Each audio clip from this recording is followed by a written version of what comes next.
Kuntu kabisa mtazamaji popote ulipo, shukran za dhati tena kwa kuzidi kuitegea ama kuzidi kuendelea kutazama runinga ya KBC. Karibu tena kwa kipindi cha Tamrini ambapo tutakuwa na mazungumzo ya moja kwa moja. Mtazamaji, kumbuka wewe pia unaweza sema nasi kwenye mtandao wa kijamii, kurasa wa Facebook at KBC Channel 1, kule mtandao wa X almaarufu Twitter ni @KBC Channel 1 na kwangu ni @Khalid Abdullahi. Mtazamaji, siku hii ya leo tutakuwa tunaliangazia swala nzima ya sekta ya afya ya umma na usafi.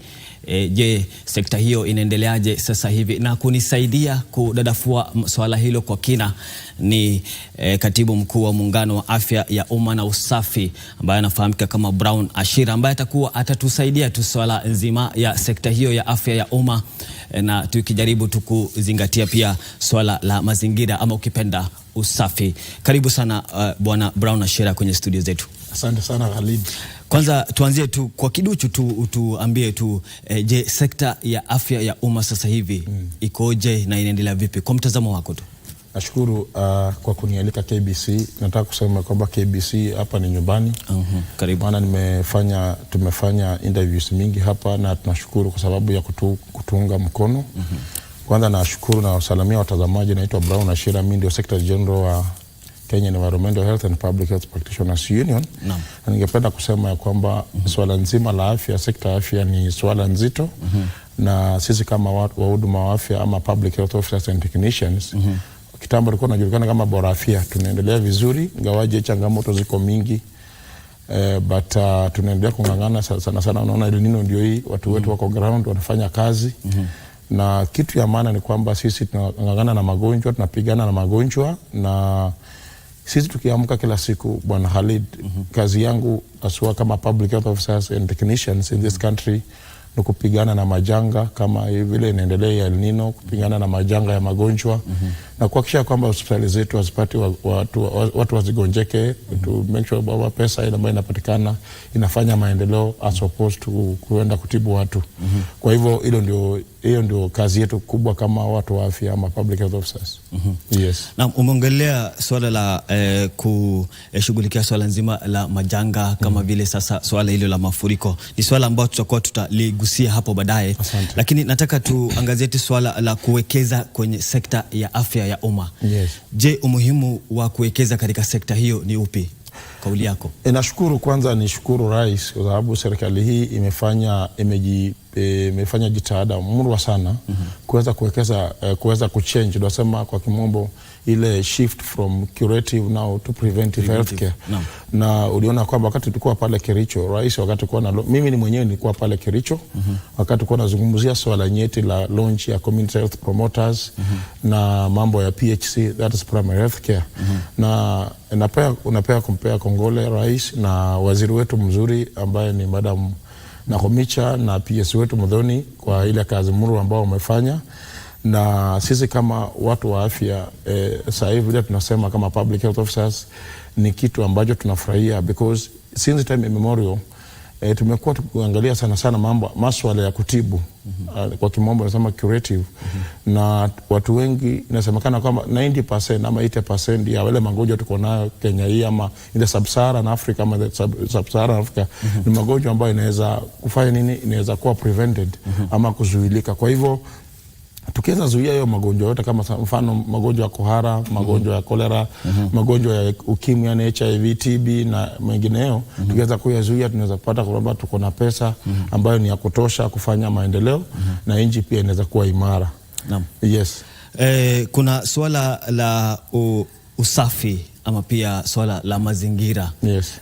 Kwa kweli kuwa uharibifu wa mazingira pia ni tishio kubwa kwa afya ya umma. Kabisa. Je, ni athari gani za uharibifu wa mazingira kwa afya ya umma ambayo kwa kweli unasema inaonekana inajitokeza sasa hivi, ukiangalia kuwa swala la mafuriko ama mafuriko ambayo inashuhudia sehemu tofauti hapa nchini inaonekana kuleta machafuko mengi? Kabisa.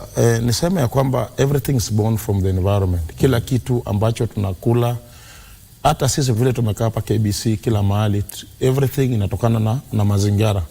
Na kama tuwezi tunza mazingira, na nataka kushukuru Rais, wakati jana ilikuwa siku kubwa ya kupanda miti. Rais alitoa mwenyewe amri akasema kwamba tuweze kupanda miti, na Rais mwenyewe anaelewa na afahamu sana swala nzima ama umuhimu kubwa sana wa kuweza kupanda miti. Na maana ya kupanda miti ni kwamba tukaweze kuyatunza mazingira yetu, tuwe na environment ambayo ni safi. Kwa hivyo tusipotunza mazingira, mfano tukuwe na magonjwa, tukuwe na mkurupuko ya magonjwa, tukuwe na nini, itakazana kwamba tutaweza nchi iwezi kuendelea vizuri.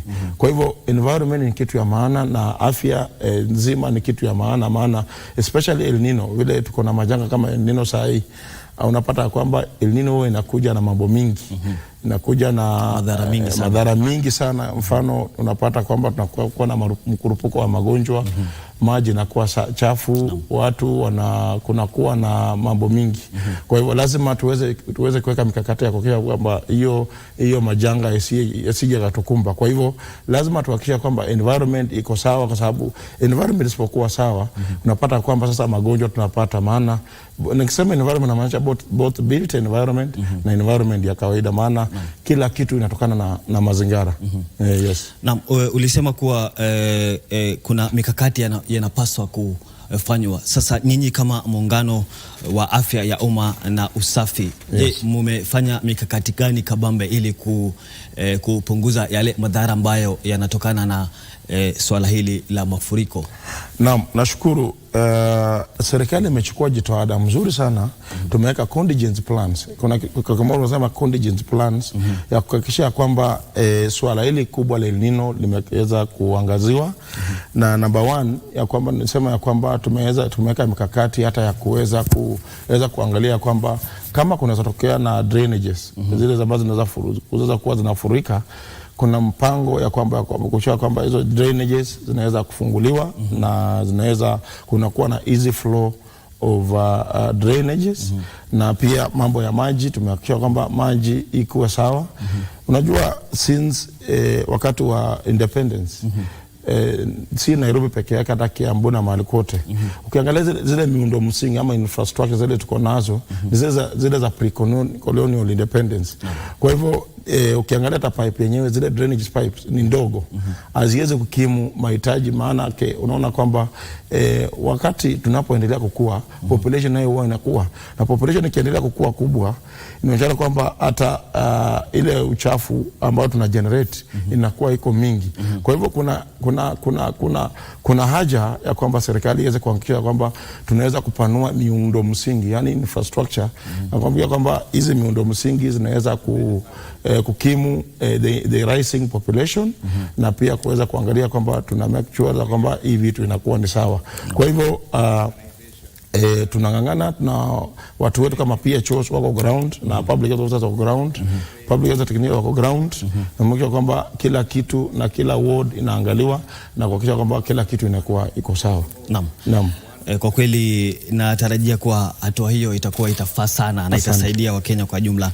Nataka tuelegeze kamba sasa, tuongee swala la mpango wa afya kwa wote, yani universal healthcare. Je, unahisi kama nchi tumepiga hatua gani ili kuboresha hiyo azma ya mpango wa afya kwa wote? Kama nchi nasema tunaelekea, we are heading the right direction. Na wakati nilisema pale mwanzo, wakati kwa pale Kericho, rais aliweza kuweka sheria, aliweza kuweka kidogo ama sahihi sheria ambazo ni muhimu sana, ambazo zina operationalize PHC. Na wakati ule serikali zingine zilikuwa zikijaribu UHC na PHC inaanguka kwa sababu hakukuwa na ile inaitwa proper legal framework. Hatukuwa na sheria ambazo zinaweza kuoperationalize UHC ama mpango wa afya kwa wote. Moja wapo zile sheria ambazo ni muhimu sana na rais ameweka mkakati ni ile sheria inaitwa Primary Healthcare.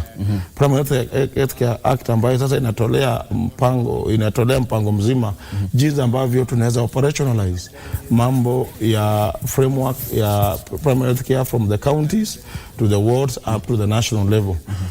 Ambayo inatoa hata mwelekeo, unaangalia kwamba hata vile hiyo primary health care itakuwa achieved from the counties mpaka vile inafaa ikuwe.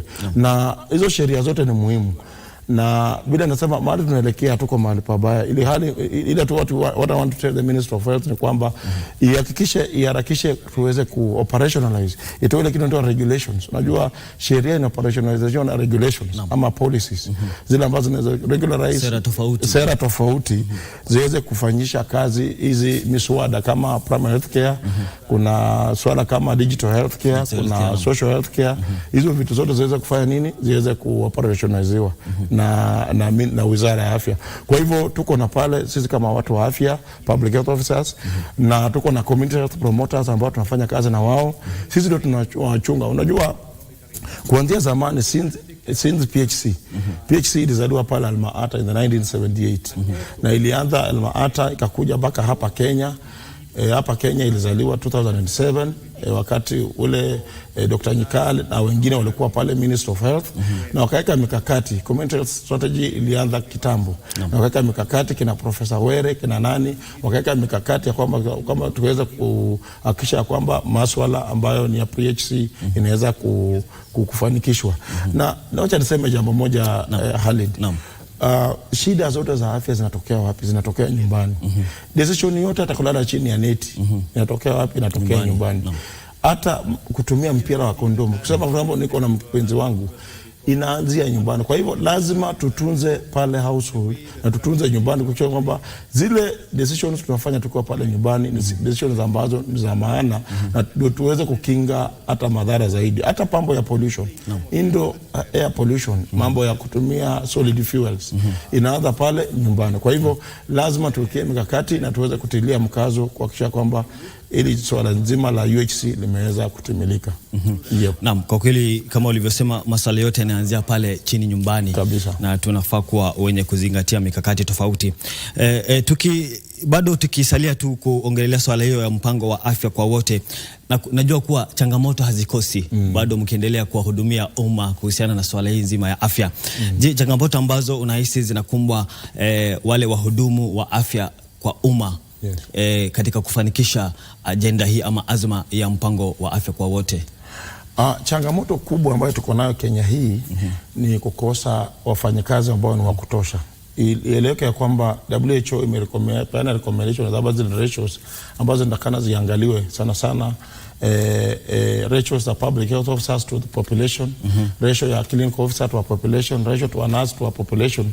Bado tuko chini ya vile viwango ambavyo vinahitajika kulingana na WHO kuweza ku-operationalize UHC. Na kitu ambayo ile kitu ya maana tulifanya tuende Kericho ni kwamba na tukasaini ile Kericho, the famous Kericho declaration, ni kwamba nataka Bwana Brown Ashe, nataka nikukatiza kidogo na arifu kuwa tunaelekea moja kwa moja kule ikulu ya Nairobi, ambapo rais wa Romania ambaye amekutana na Rais William Ruto muda mfupi uliopita sasa hivi wako katika ikulu hiyo kutia tu sahihi makubaliano tofauti kati ya nchi hizi mbili. Na kama unavyoona kwenye runinga yako ni rais au wawili, rais wa Romania Klaus na pia Rais William Ruto, ambao wanafanya tu ile saini ama kutia saini makubaliano tofauti kati ya nchi hizi mbili. Nataka nikupeleke pale moja kwa moja na tupate yanayojiri.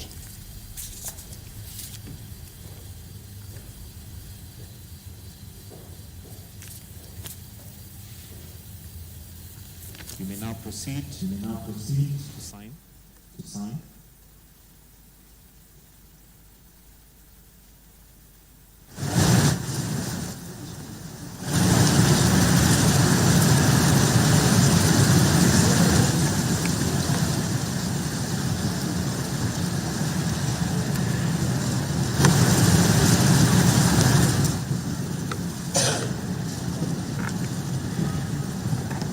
The MOU now signed is on agricultural research and cooperation.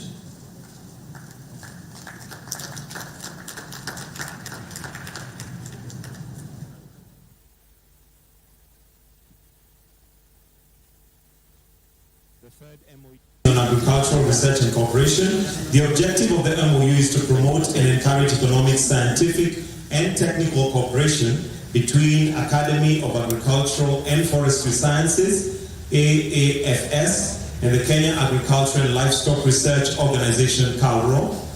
They are research institutes or centers in the field of agriculture and environment.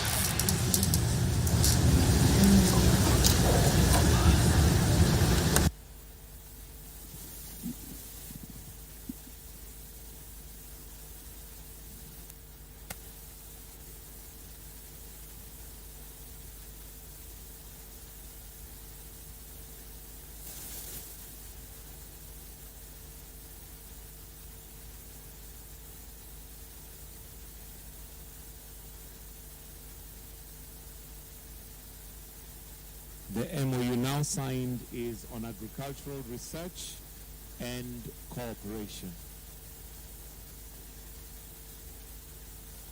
The fourth MOU is on cooperation between Romania, the Romanian Diplomatic Institute and the Foreign Service Academy of Kenya. The objective of the MOU is to give priority to joint research, introduction and elaboration of modern methods for training diplomats and specialists in the area of foreign policy, international relations and other relevant areas. The parties intend to keep each other informed on matters related to research and teaching techniques in the above mentioned areas to exchange relevant literature and publications. We now proceed to the signing.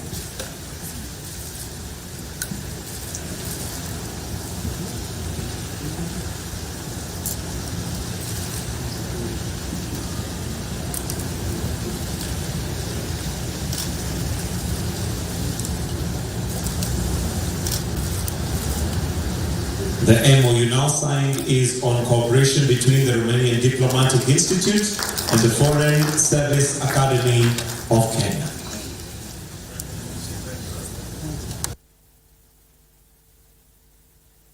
To have His Excellency Dr. William Samoei Ruto and His Excellency Claus Iohannis to give a joint press statement.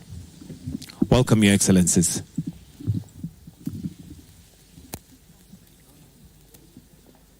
Your Excellency, President Klaus Wana Lois, Your Excellency, First Lady who is somewhere in this compound, honorable ministers, ambassadors and high commissioners, distinguished ladies and gentlemen, members of the press, good afternoon. Welcome to this press briefing. On behalf of the people and government of Kenya, I am delighted to welcome His Excellency the President of Romania and First Lady and the entire delegation on their maiden visit to Kenya.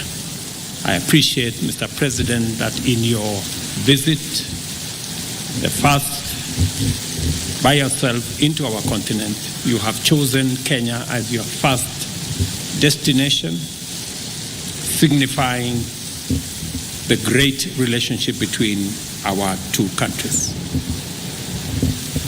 President Iohannis and I have just concluded very fruitful discussions where we have exchanged views on the current state of our relations and our path to the future in the light of the challenges that exist in our globe, but in the context of tremendous potential and opportunity that exists between us, our two countries, and Africa and Europe.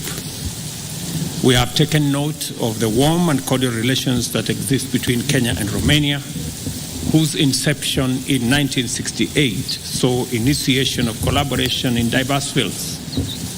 We have in this regard reiterated the imperative to escalate our cooperation across all spheres of mutual interest, including political, social, and cultural and diplomatic domains. During our discussions, we have deliberated on a wide range of subjects across various areas of common interest: trade and investment, environment conservation and climate action, political and diplomatic dialogue, cooperation in ICT, agriculture, and of course, the people-to-people engagement, especially the discussions on peace and security, and the most important component we share of our belief in democracy. Accordingly, our discussion focused on strategies and interventions by which we can enhance trade and investment between our two countries. We've also shared ideas on new opportunities to improve the balance of trade and enhance investment between our two countries, leveraging on the expansive space created by the private sector and how we can leverage on the markets that we have in the East Africa, in the Africa continent, that we are consolidating into a single market, and how we can build on that, realizing that Romania being a member of the European Union, I have thanked His Excellency the President for supporting Kenya, especially in the conclusion of the Economic Partnership Agreement between Kenya and the EU that will be passed by the EU Parliament and for signature on the 17th of December, where the President of the EU Parliament is coming to Kenya to sign off that agreement that will expand the space for trade, investment, and business between Europe and Kenya, between Romania and Kenya, and between Europe and our East African community area. To set off the process of actualizing our common agenda in these areas, we also witnessed just now the signing of 4 memorandum of understanding: environment protection and climate change, cooperation on sanitary, veterinary and food safety, agricultural research and cooperation, and Diplomatic Institute and the Foreign Service Academy of Kenya.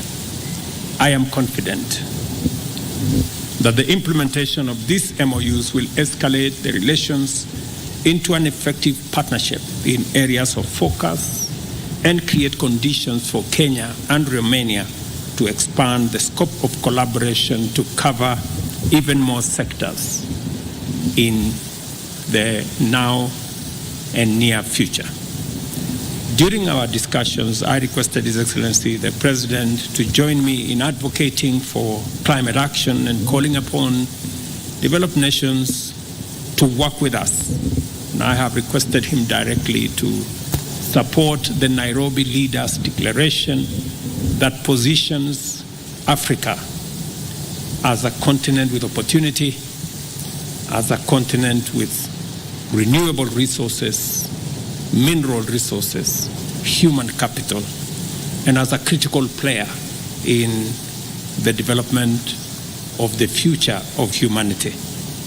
And our common position on matters climate. We also have had an opportunity to discuss global peace and security and shared concerns on the continued conflicts and instability in our regions and other parts of the world. Consequently, we've agreed to play our rightful roles within the existing instruments in the community of nations to contribute to a more peaceful and secure world.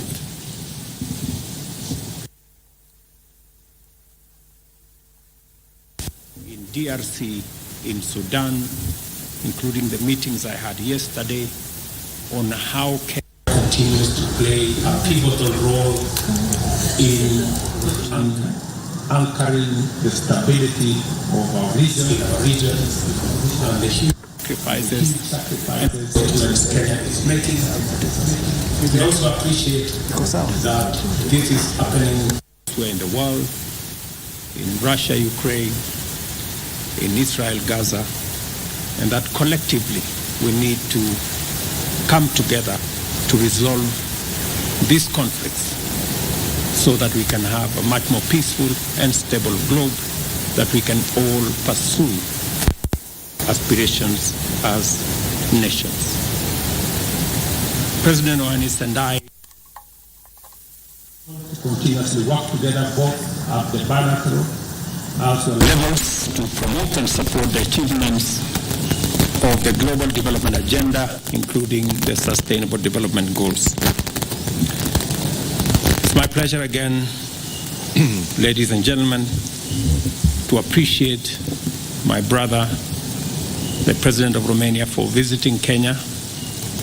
I have also explained to him the cultural, the tourism, and the many other aspects that await our progress as we enhance the relations between our two countries.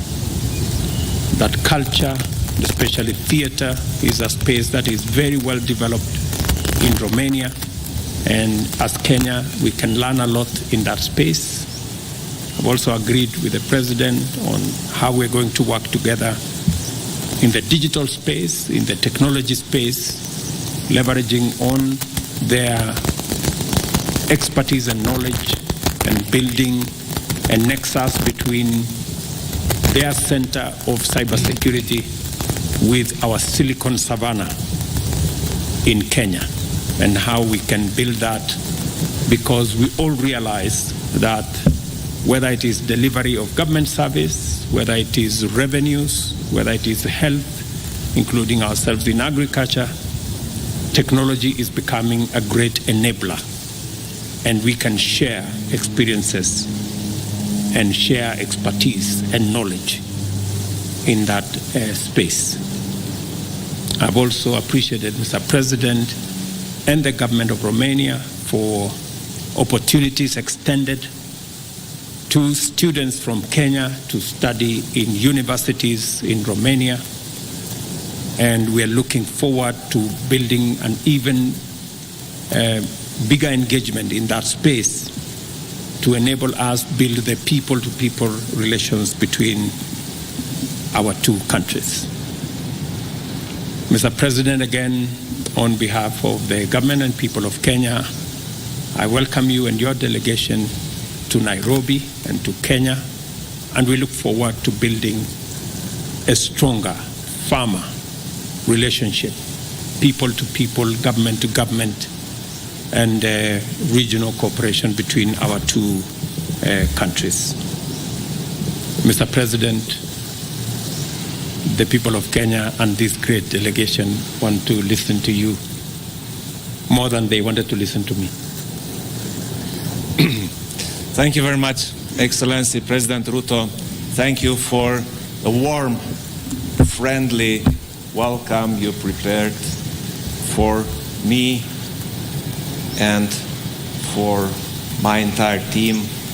We are really feeling among friends here. I will continue in Romanian. Bună ziua, îmi face o deosebită plăcere să mă aflu astăzi în vizită de stat în Republica Kenya.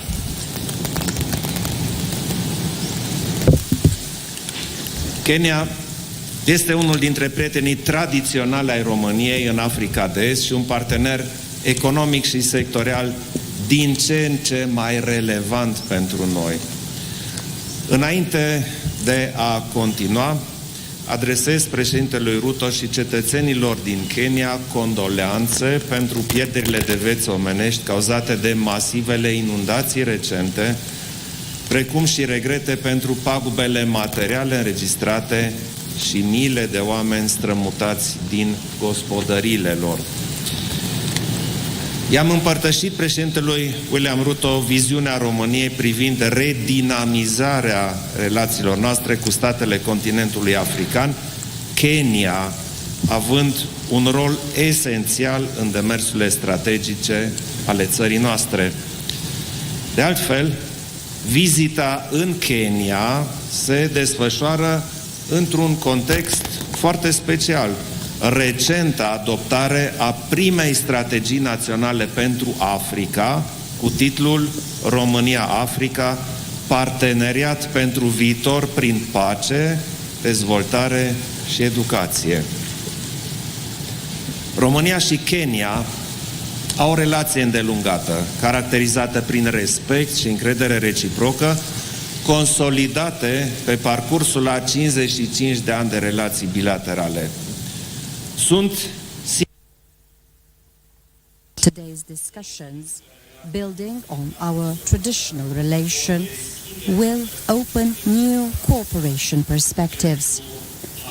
To continue our discussions, I have extended an invitation to President Ruto to visit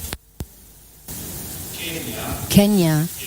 Is an example of political stability and democratic transition in Eastern Africa, and moreover, the economic, financial, transport and sustainable development hub for the entire region. Our consultations today have reconfirmed that we have joint topics of interest and similar positions toward global current concerns and challenges. So we've agreed to develop cooperation in areas of an essential role both for Romania and Kenya: protecting the environment and fighting climate change, civil protection, education, digitalization, green energy. I've expressed my appreciation for the role of leader undertaken by President Ruto and Kenya in the efficient management and fighting climate change, and we've agreed that our administrations cooperate tighter in this respect. We've identified a major cooperation potential between Romania and Kenya in areas such as biodiversity and forest, digitalization for sustainable development, energy transition, education for environment and climate change, and efficient answer to natural disasters and food insecurity. Allow me to express also my appreciation to signing bilateral cooperation documents in the field of environment, sanitary, veterinary and food safety, agricultural research and training of diplomats. I've agreed with President Ruto to work together to encourage the business environment in Kenya and in Romania to start joint projects, both bilaterally and on third-party markets, including in fields on digital transition and green transition. We want to value the geostrategic positions of Romania and Kenya as gateways, significant gateways for the regional economy. Within discussions of today, we've shared opinions on the evolutions in various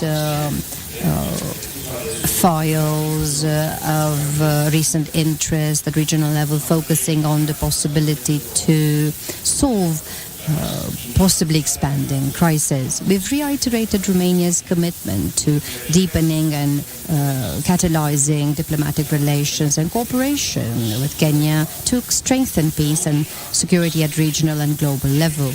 Romania, as Kenya, is interested in solving crises in the world through dialogue, through multilateral instruments, and by observing and respecting the international law. Moreover, Kenya can count on Romania as regards promoting and developing relations with the European Union. Instruments such as Global Gateway and the Team Europe Initiative provide specific opportunities in this respect. I will encourage institutions and companies in Romania to get additionally involved in implementing them, including by involving Kenya. In today's discussions, I presented the Romanian assessments regarding the aggression war carried out by Russia against Ukraine, the direct consequences of the armed conflict on the security of Romania and at European level. Furthermore, I've analyzed the effects of these conflicts on the food safety of the states in Africa, including on Kenya. I also presented Romania's contribution to facilitating grain exports from Ukraine to ensure global food security. Romania has taken significant measures and has invested in infrastructure to be able to ensure from the beginning of the war transit of over 30 million tons of cereal from Ukraine to global markets, including Africa, and we will continue with an increased capacity. We've agreed that we will continue to cooperate in multilateral fora to promote international order which is based on rules. Moreover, we support the efforts that President Ruto submits and takes in cooperation with international partners to find the best solutions to crisis files in Africa. My visit to Kenya will continue with meetings at the UN office in Nairobi and discussions with the Executive Director of the UN Programme for the Environment. Also, I will visit an assistance project in the field of education provided by Romania to a high school of girls here. I would like to thank President Ruto for the excellent discussions and for the hospitality. Thank you.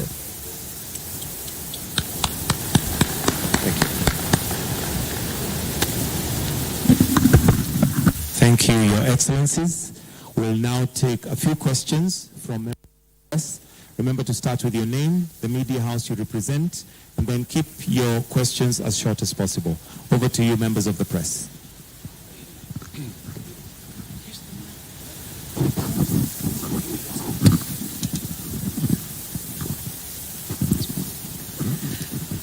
Bună ziua, Ramona Avramescu, Televiziunea Română. Am o întrebare pentru ambii președinți, pentru că ați vorbit despre efectele războiului din Ucraina asupra securității alimentare în statele din Africa în principal. O întrebare pentru domnul președinte Ruto. Cum s-au simțit aceste efecte în Kenya asupra economiei și asupra vieții oamenilor? Și pentru președintele Klaus Iohannis, domnule președinte, având în vedere implicarea directă a României în tranzitul cerealelor ucrainene, cum poate contribui România la susținerea intereselor Uniunii Europene în Africa și la contracararea unor teme de propagandă rusă în această privință a securității alimentare? Mulțumesc! Sorry, we didn't get the translation of the question. So maybe, Mr. President, you can... I can ask in English if it's... Okay. Mr. President, talking about the effects of the war in Ukraine on Africa's country, the question is, how do you perceive these effects on economy of Kenya? Thank you. Thank you very much. As we have already stated, as people from this region, the war in Ukraine has created a very dire situation in the East Africa and in the whole region of Africa, because three things have happened. Number one, commodity prices have escalated because of the war, whether you're talking about fertilizer, whether you're talking about grains, and as a result of the war, we have a serious situation of escalating prices of food items. And that has resulted in higher costs of living in our continent, with very detrimental effects on populations, on people, especially those that are vulnerable. And as a result, it has led to a second thing, that we are now spending more money in supporting communities, supporting the agricultural sector. We're investing more money in subsidizing fertilizer for food production, fertilizer that is already very high in costs. And that is why, as a continent, we believe in a peaceful resolution of these issues and an early engagement to to resolve the conflict is a most desired outcome for those of us from this region. It is the reason why we believe in a rules-based world. We believe in the Charter of the UN that protects the territorial integrity of countries and that believes that against any country globally is aggression against all countries. And we're looking forward to an early and speedy resolution of the conflict in Ukraine, as we do in Gaza and as we do in the rest of the conflicts that we have in our own continent. Thank you very much.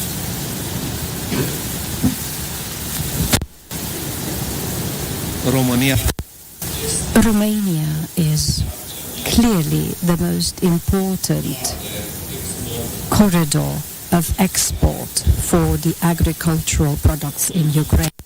We contribute significantly to increasing the transit capacity by rail, by road, and recently by providing our territorial waters in the Black Sea. And as I have just said, we've facilitated already export of over 30 million tons of agricultural products from Ukraine to global markets. Very many of these products have reached countries of Africa. However, I believe we can do a lot more, and that is why I decided to have this African tour starts today naturally and well-deserved in Kenya, here in Nairobi. It is clear that we need a multi-level approach to clarify things better. This is why I insisted we have a Romanian strategy for Africa. This is why I came personally with my team to start very solid measures that are thought on the long term. We have, first of all, high-level discussions, political discussions, diplomatic discussions that have to continue to clarify our narrative, our approach, and opportunities that we see. But it is not enough. We need specific collaboration at government level. That is why I decided alongside President Ruto to have today 4 collaboration documents signed. And this is only the beginning in the excellent discussions that we had today. We've already identified several opportunities and several areas on which we can collaborate. It is, on the other hand, very important, in my opinion, to have a tight collaboration on education, to also convey to young generations what our intentions are and how we plan on doing this. And this is still not enough. We have to work specifically, intensely with the private sector, because we need new investments. We need significant growth and increase in trade between our states, because this is the way we can improve cohesion. We need joint approaches in areas which at first glance are not so obvious, but very important. We all speak of crises, of wars, and other unwanted events. And we spoke today, myself and President Ruto, of how we are involved. Romania is involved in various parts of Africa with armed forces to keep peace or restore peace.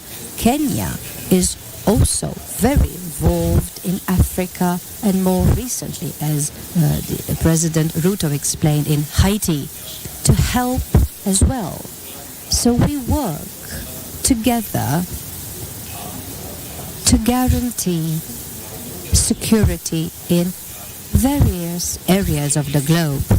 These matters will lead to a tighter collaboration between the teams in Kenya and in Romania, will lead to a tighter cooperation between the Romanian economy and Kenyan economy, and this is how we can get closer to better explain our point of view, for us to understand as well what concerns the leaders in Kenya and other leaders in Africa, because we want to keep together the democracies in this world, and we can work without any doubt, and we have great results in multilateral formats with the European Union, with Kenya, and you heard the agreement mentioned, the collaboration agreement, the European Union with the African Union. These are just a few of the areas in which we can work far better together if we try hard enough on both sides. And this is what I decided today in agreement with President Ruto to do. Hello, Wanabula, Radio Romania. President Iohannis, your visit in Nairobi comes 1 month, less than 1 month of Romania's enactment of the strategy for Africa, but also a couple of months after the European Union and Kenya have concluded negotiations that laid a foundation of an ambitious economic partnership. What new economic opportunities do we have now with respect to Kenya? Ruto, how the climate changes affect your country, and how do you see the cooperation with the European Union and with Romania regarding this subject? Thank you.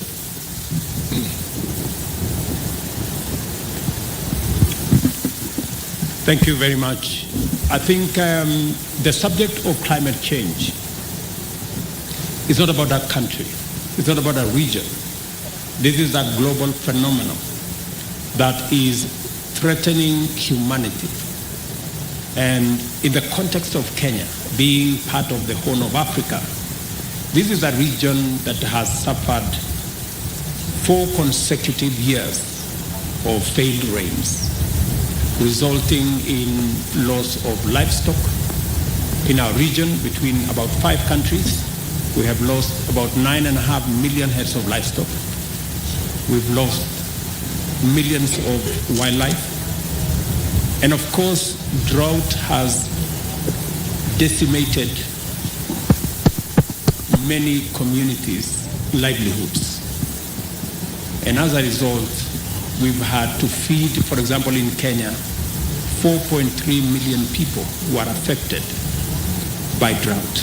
So the effects of climate change are real. We are living the effects of climate change every day. And that is why Kenya has taken the position to champion climate action, mobilizing our continent. Last September, we mobilized the whole African continent on that very important subject of climate change so that we can harmonize our actions, we can consolidate our plan, and be able to work with the rest of the leadership of the globe and other regions on mitigating the effects of climate change and finding solutions that will not only serve us in this generation, but serve us in the generations to come. And 4 important aspects came out from our discussions on the management of the effects of climate change, from adaptation to mitigation and all the interventions in between. But number 1, we need to deal with clarity on making sure that we unlock the huge potential of renewable energy resources in our continent, working with others globally. That way, we will stop the perilous journey towards hydrocarbons, and that we need to reverse the speed and the escalation of exploitation of hydrocarbons, and in its place unlock the huge potential of renewable energy in Africa, not just for African use, to access energy to the close to 1 billion people in our continent who have no access to energy or clean cooking energy, or the 600 million people who have no access at all to energy, but also to use the renewable assets we have, geothermal, hydro, wind, solar, that we have in abundance. We have close to 40% of global resources in our continent, that we can use these resources to access energy to those of us in this continent, but to also decarbonize production everywhere in the world by exporting energy, whether it is through green hydrogen or relocating green industrial facilities, whether it is bauxite, whether it is steel, or any other manufacturing, relocating to the African continent, using African resources, using African renewable energy, using African minerals to create an industrial and manufacturing hub that is powered by green energy in our continent. And secondly, to look at opportunities for financing. How do we use the resources that we have, and how do we create new instruments for financing the huge opportunities that exist in our continent, from transforming and reforming the multilateral development banks to creating new instruments.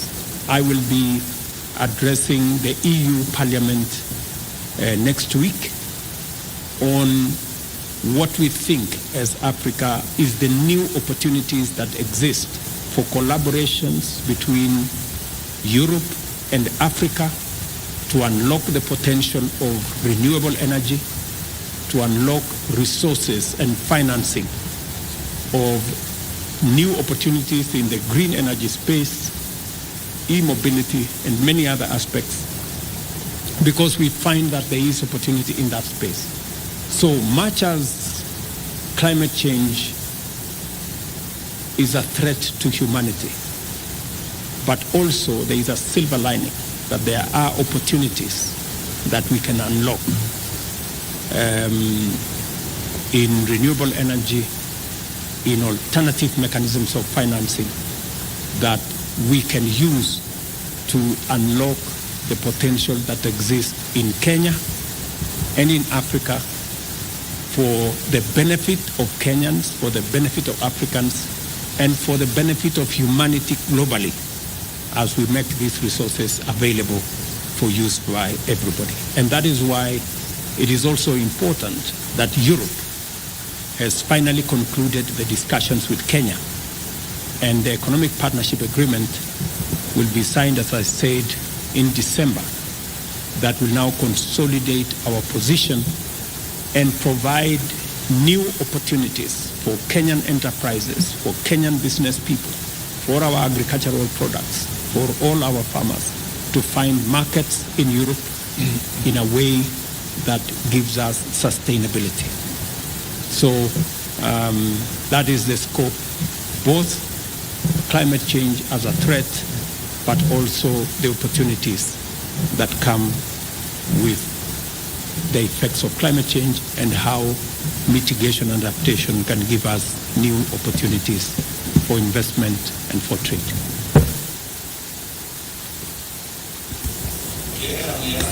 Concluding such an agreement is very important and beneficial.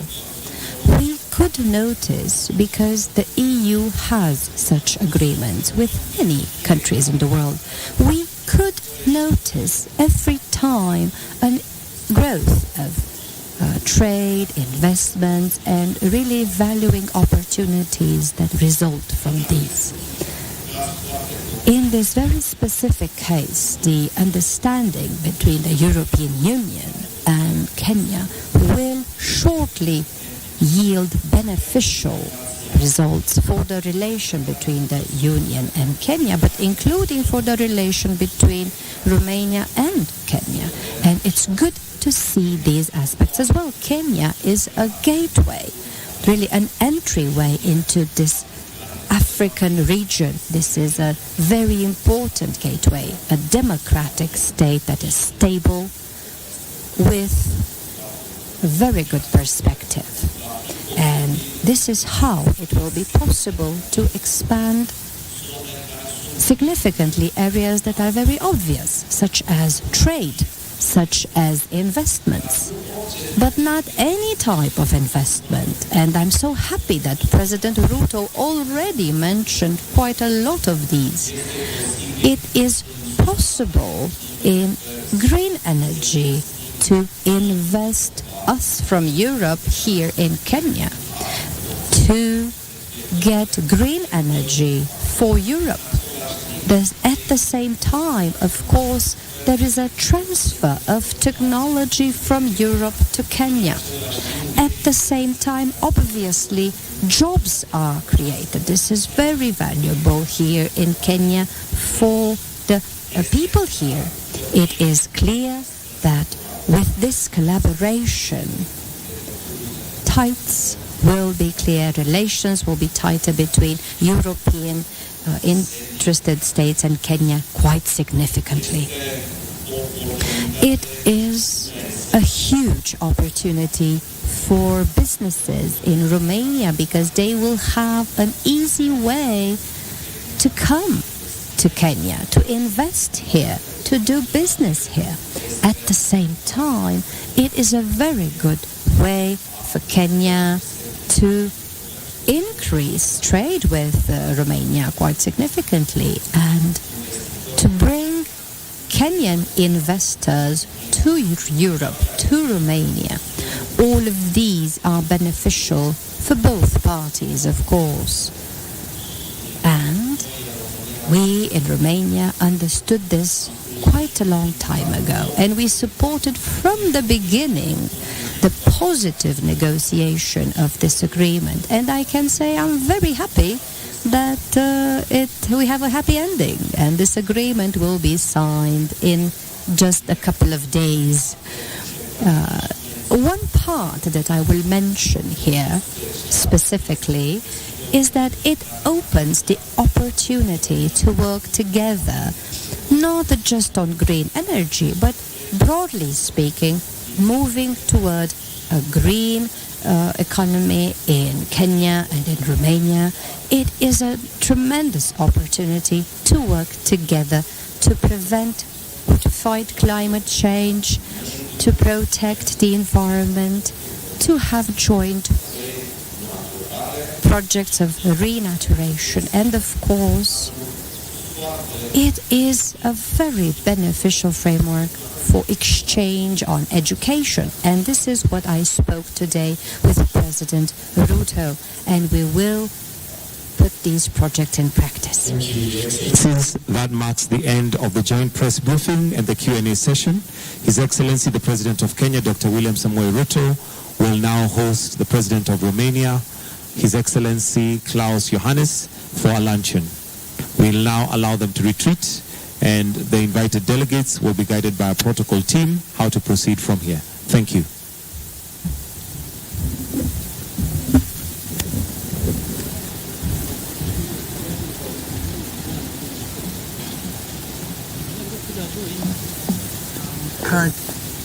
And it was the president and the Romanian president having an a-tete-to-a-tete in the bilateral relations between the two nations. And right now, all the cabinet secretaries and the deputy president, that is Rigathi Gachagua, has led all the cabinet secretaries all the way to State House, where they'll have a small lunch before they head over to other businesses. Now, the other issues that they have been raised here are 4 memorandums of understanding that have been signed between Romania and Kenya, and they entail the environmental, the education, environmental protection and climate change, sanitary, the veterinary and agricultural sector.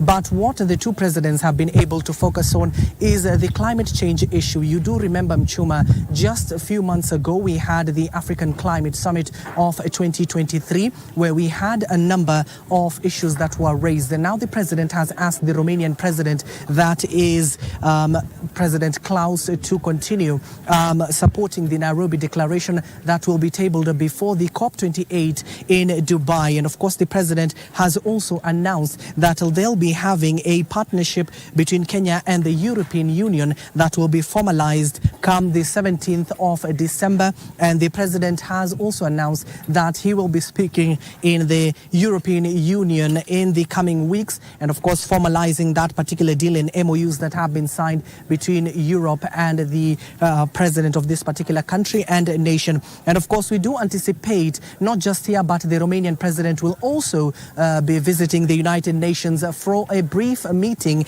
And of course, they'll be visiting also another high school that is in partnership between Romania and Kenya to at least stabilize their relationship. You do know that, Mchuma, for 30 years, Romania has not been in Africa, and this is their first stop, Kenya. And of course, they'll be heading over to Tanzania, Cabo Verde, as well as Senegal in the coming days. He is in the country for 3 days. Now, those 4 MOUs, the president says, will also revitalize the relationships between the two countries, and of course creating the expansion of not just Kenya but Romania presence in the country. They'll be using Kenya as a gateway to the region. You do know that Kenya offers sustainable development as well as an economic hub, given that Kenya has one of the largest markets in the country that is open to the East African region. They'll collaborate on a number of issues gearing towards realizing the goals, especially on the environmental sector. The president says that this key memorandum of understanding between Romania and Kenya will also see Kenya positioning itself globally, of course, at the COP28 that is upcoming in December in Dubai. And of course, the two heads of state and Romanian president has also affirmed that they have, of course, allegedly, not just allegedly, but they have confirmed that they have signed those 4 MOUs that will be tabled before the cabinet secretaries that will be, of course, initializing that particular memorandum of understanding. Now, this visit marks a high-level and political and diplomatic relations for the two nations. But for now, I do understand that I need to hand you over back to Irene Mchuma to inform you on the latest, what is happening in our country. Back to you, Mchuma. Thank you, Abdi. Abdi Aziz Hashim giving us an update from State House. This after President William Ruto and his Romanian counterpart addressed members of the press from State House. This as it stands today, Kenya and Romania have